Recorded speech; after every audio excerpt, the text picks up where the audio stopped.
two, 1, 2, 3.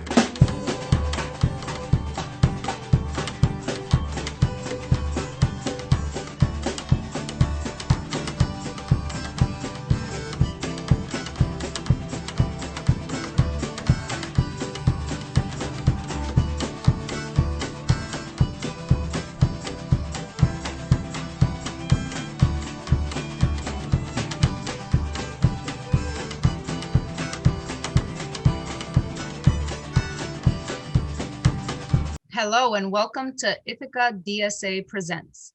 I am Maribel Tineo and I am speaking with Drexel University Professor Matta about the most recent flare-up in the Arab-Israeli conflict.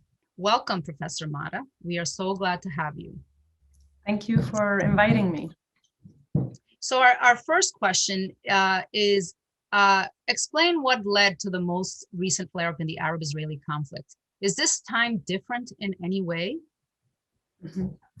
Okay, so the trigger for the recent events is really an escalation of existing Israeli policies of ethnic cleansing against Palestinians in East Jerusalem. This is where the center of events started. The first trigger for the event were attempts to stop Palestinians in Jerusalem from entering through what is called the Damascus Gate, which basically allows Palestinians access through the old city and Palestinian worshippers to the old city and to the markets. And this gate has been a site of confrontation, and so there has been a recent attempt in April to block it, but civil protests in Jerusalem, actually by Palestinians in Jerusalem, forced Israel to open the gates. But this, of course, didn't stop Israel from continuous escalation of events through attacks on worshippers inside the Al-Aqsa Mosque by throwing rubber bullets and against worshippers during the holy month of Ramadan. The second trigger for the events is there has been a resistance by families and their supporters against the displacement of Palestinians in Jerusalem from their homes, especially in the area of Sheikh Jarrah. And so this is done legally under Israeli law. There's a court decision to displace them. These families have been living in East Jerusalem since the 1950s. Through legal measures, Israel takes these homes from the Palestinian families, transfer them to Jewish organizations, and put them in the hands of Jewish settlers in Jerusalem. Now, we have to understand that these policies are part of a larger policies of ethnic cleansing of Palestinians in East Jerusalem, that the municipality of East Jerusalem commits or promotes policies in order to evacuate and displace Palestinians from East Jerusalem. There are in East Jerusalem 300,000 Palestinians who have the status of permanent residents. And for those who don't know, East Jerusalem is, according to international law, illegally occupied by Israel. And one of the strategies and policies of Israel in East Jerusalem has been to ethnically cleanse really the city by land expropriation, home demolition. Palestinians in East Jerusalem lack all kinds of services, of clinics, of schools, and really their permanent residency could easily be revoked. And since 1967, these policies have been in place since 1967, but they have been escalating with the escalating turn towards the right in Israeli society and government. One of the other strategies that they use is basically encouraging settlers to go and live within the Palestinian neighborhoods, inside their buildings as well, and to make their life intolerable and make them leave. And in fact, for around more than 14,000 Palestinians in East Jerusalem, their permanent residency has been revoked because of these policies. So the recent trigger triggers are these two cases, but it is part of a longstanding policy since 1967 to really maintain demographic supremacy of Jews in East Jerusalem and try to minimize the presence of Palestinians in the city. And is there any credibility to the idea that Netanyahu was purposely sort of escalating this conflict for political purposes, as has been unable to create a coalition to be able to to successfully regain power? Is there any credibility to this? Yes, I think so. We have to look at it from there's this long-term strategy of maintaining Jewish supremacy in the city and the demographic war, basically, that policies that Israel implements in the city. But there's also, I think, the triggers are related to Netanyahu's attempt to kind of flare up the situation in order to save his political position.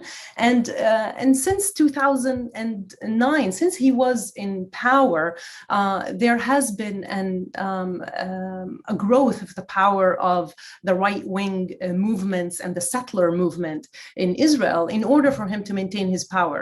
So this has been a process that has been happening for a long time. Recently, he was about, and he now is no longer able to form again the government, right, in the last elections. And so there is, I think, credibility for this, that he's interested in escalating the situation. It's very similar to Sharon's behavior in the 2000s and the way he entered the mosque, right, in confrontation with Palestinians. And so there's a similarity with that. But it's important to note that this is sort of a long-standing policy in Israel. The policies against Palestinians in Jerusalem is not something new, but has been escalating. Okay. And can you briefly explain the historical causes of the conflict, the role of the US and other countries? I know this is sort of could be 4 hours to explain the historicity of this issue, but what would you say is the most important cause of the continued conflict, and what are the historical roots to it? So the historical roots of the conflict are Zionism was a colonial project in Palestine.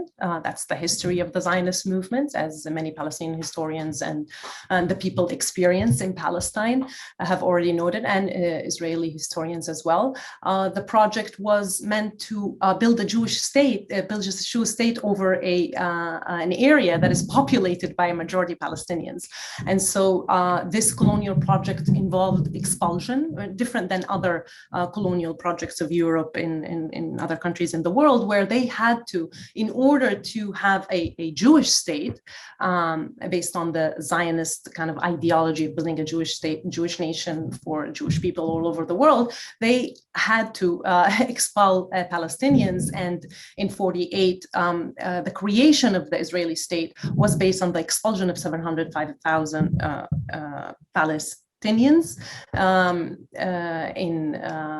in all of the areas in Palestine, destruction of 480 villages, for example. So this is the history of the colonial project of Israel in Palestine, which continued in 1967 war with more annexation of land and the occupation of East Jerusalem. And we still live with these policies until today. So the history of Israel was built on ethnic cleansing, and it continues to maintain its sort of colonial power and annexation of land and control over Palestinian population, that it denies it self-determination.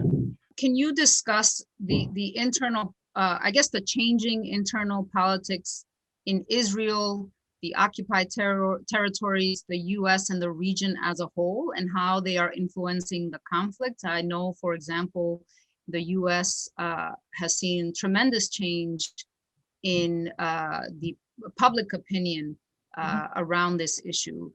What do you think has changed, not just domestically in the US, but also within the various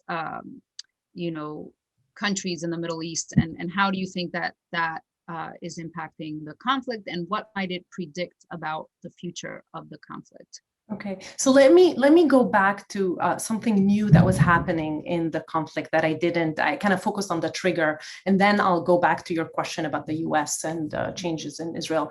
And so I think that one of the important points when I said about the escalating aggression of Israeli policies is that the apartheid policies in Israel-Palestine have been generalized to all areas. And this is why we saw for the first time in these events both resistance from Palestinians inside Israel, a unified front, basically, from Palestinians inside Israel, from Palestinians in Jerusalem, and in the joined by people in the West Bank, against a more generalized form of apartheid across the region. And these groups played an important role in the civil protest, so showed a lot of organizational capacities where they called for a general strike. Palestinians, through the monitoring committee of Palestinians inside Israel, there was a call for a general strike that was observed by Palestinians inside Israel, by Jerusalem, by the West Bank, and it disrupted for one day, seriously disrupted Israeli economy for one day. So it's important this is a new development in terms of sort of the unified Palestinian resistance against a more generalized apartheid policies across the region. And this is related to what I said before about the growing power of the right wing in parties and in government that are implementing these and escalating these apartheid policies across the region, and they are leading to a unified response by Palestinians. In terms of the US response, so the US response, the government response have been, I think, similar to previous responses. We have to understand that without American sort of agreement over these colonial policies and the human rights violations of Palestinians, I don't think Israel could continue with these policies. So there is still a very strong support for Israeli policies and in the region by the Israeli government, by the American government, by the American president. Also, Biden sort of in this recent flare-up gave Netanyahu time to make achievements in Gaza. We know that we didn't talk about it a lot yet, but there was an escalation. Gaza entered the confrontation by firing rockets at Israel, and of course Israel responded with unbelievable force against a civilian population. And the Biden administration basically gave Netanyahu more time to continue with the military operation in Gaza, in spite of all the level of destruction and loss of human lives in Gaza. But there are important transformations in the US that we're seeing, and especially from public opinion, that you have, first of all, the protests in support of Palestinians were huge across cities in the US, and this is something that is transforming. We also saw a transformation in mainstream media, where you had sort of views that were never presented in mainstream media in support of Palestinian rights and self-determination also were present in the US. The Democratic Party is also obviously experiencing some transformation. You have congressmen and women that are voicing support and objecting to US military support and funding. We know that the US supports Israel to the level of $3.8 billion in military support to Israel. And so there's objections from within the Democratic Party to this kind of blanket support, and basically that allows for violation of human rights that Israel commits against the Palestinian people. And these transformations, I think, are related to sort of changes within American society and the shift towards the left that has been happening. It was presented through the Bernie campaign. I think the presidential campaign by Bernie and their statements made by a presidential candidate in support of Palestine were very new to American politics, and kind of represent a shift in public opinion, which is more interested in focusing on internal politics in the US and redistribution rather than sort of investing in American wars that benefit American elite and the industrial military complex, for example. So there has been transformations. It's not clear how much this will transform American interests in the region and its relation to Israel. I think so far we haven't seen any transformation on that front. Right, and you mentioned Bernie Sanders, and recently he was interviewed, and his message was that we should tone down our language around the Arab-Israeli conflict, refraining from using terms such as ethnic cleansing or apartheid, or and rather focus on the issues and focusing on the rights of both Israelis and Palestinians. It is possible that what he was trying to say is that rather than focus the energies on bickering around language, let's actually discuss the issues at hand in the Arab-Israeli conflict. What is your response to that, to his sort of take in this latest flare-up?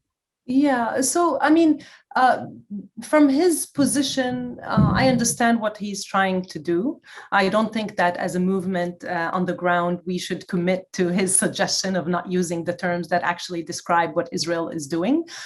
Bernie Sanders is a very pragmatic guy, and he wants achievements. And I think that within the power relations inside the Democratic Party and sort of the establishment, what it's possible, he's trying to make breakthroughs, and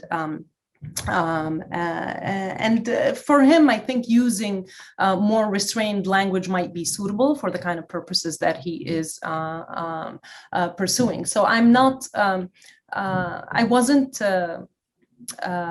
disturbed by his statement, but I disagree on the characterization. And I think that as movements, this is just the facts on the ground. Israel again has apartheid policies all over Palestinian areas, and it has been since 1948 committing ethnic cleansing against Palestinians. So, but I think for what he's trying to do, it might be the right strategy for him to take within the Congress and to try to push for more changes in American policy towards Palestine. And you co-authored work on the use of suicide attacks in the Second Intifada from 2001 to 2005, where you explain that Hamas's use of suicide attacks was strategic, but eventually proved to be a failure. Could you compare the use of suicide attacks to the deployment of rockets in this round of confrontations? What are Hamas's objectives, and have they been successful? Okay, so following the civil protests, both as I described before, by groups inside Israel and Jerusalem, Hamas took the opportunity of this civil protest to launch a rocket campaign in support of, they declared, in support of Jerusalem against the attack on Al-Aqsa, and in support of the Palestinians who were fighting to maintain, to stay in their homes. And so we have to understand the use of both suicide attacks in the 2000s and the rockets, which discriminately attacked civilians inside Israel, as strategies that are used within a very unequal power relations between Palestinians and Israel. We have to remember that Palestinians face one of the most very strong military in the world. And so their attempt, like in the Second Intifada, the use of this tactic, which is again used under very asymmetrical power relations, is meant to have both external and internal reasoning. What do I mean by external is that what it's supposed to inflict on Israelis, and internally in relation to the Palestinian internal political landscape. And I'll explain in a bit. So during the Second Intifada, one of the reasons why Hamas chose strategically to use suicide attacks is to force Israel to bargain on more equal grounds. And that was meant to inflict harm and what we called out suffering, to cause costs for Israelis that will maybe, in their mind, force them to bargain on more equal grounds, because it was the Second Intifada, for people who have not, who don't know, came after a long process of peace process that got nowhere, and in fact put Palestinians under more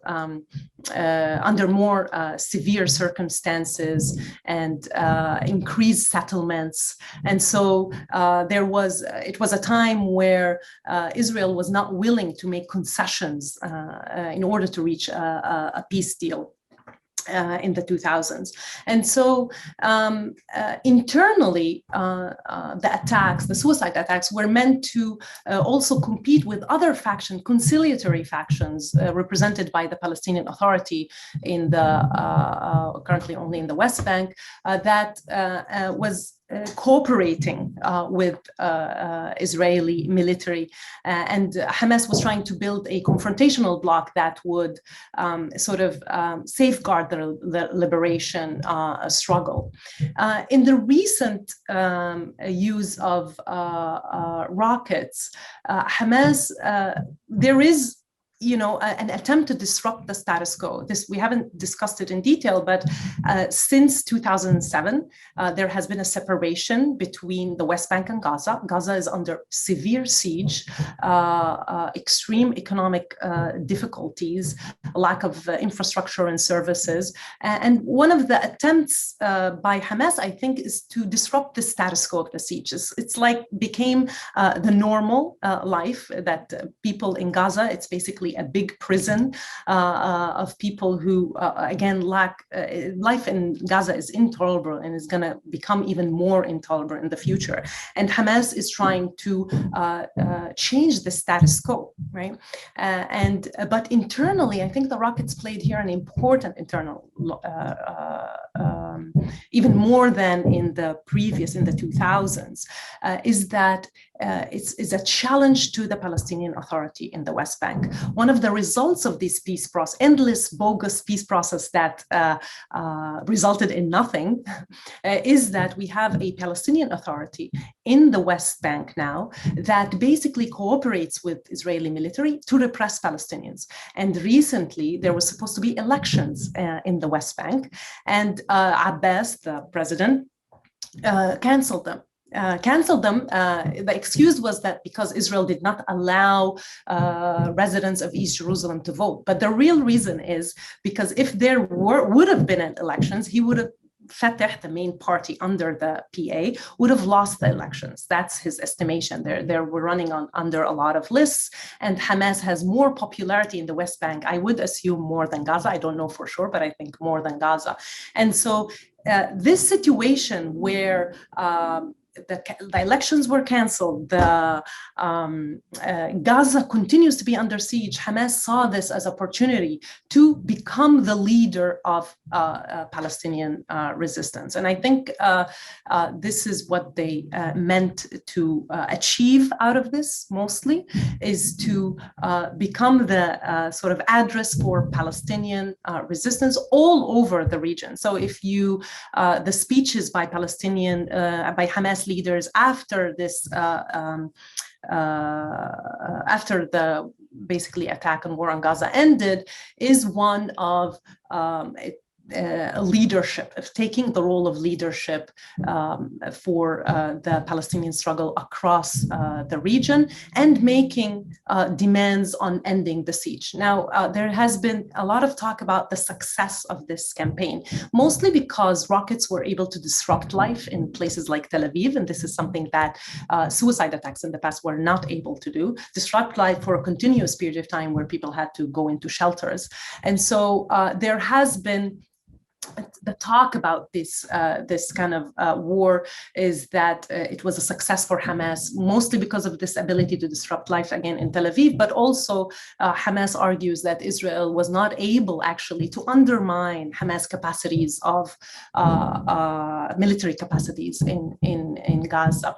And so I wouldn't personally call it as a success, just because the day after the ending of the war, you had Israel again confronting Palestinians inside the mosque, and what usually Israeli response to these kinds of military confrontation is an increase in their use of violence against Palestinians and unity among Israelis to further oppress and kind of entrench the colonial project.